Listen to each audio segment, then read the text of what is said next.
It looks at refugees of various sorts. Individual refugees, family refugees, governments were refugees, businesses, schools, so it covers a wide range of refugees. Um, Not that much has been done, actually, in the China field on the war.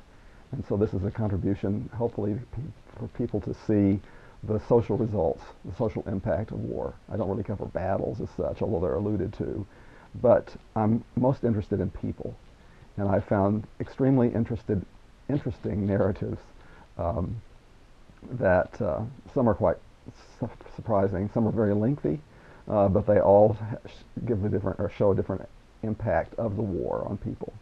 Beginning in 1931, the Japanese moved onto the continent and took Manchuria, and then tensions grew until 1937 when the Japanese invaded. It was really the beginning of World War II. I mean, the U.S. wouldn't be involved until 1941 when the Japanese bombed Pearl Harbor. But in China, the 8 years from 1937 to 1945 are referred to now as the Sino-Japanese War.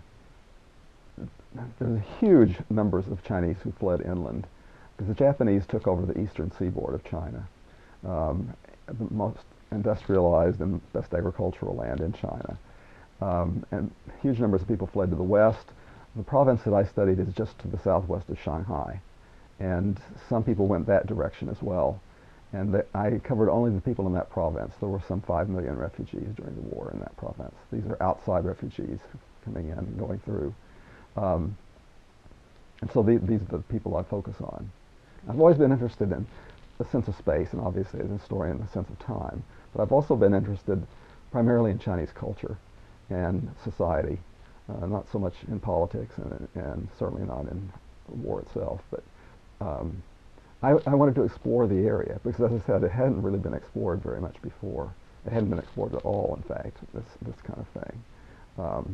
So that I'm hoping that it will maybe sort of re-stimulate more study. I know there's more study in graduate schools today on this period than there has been for many years.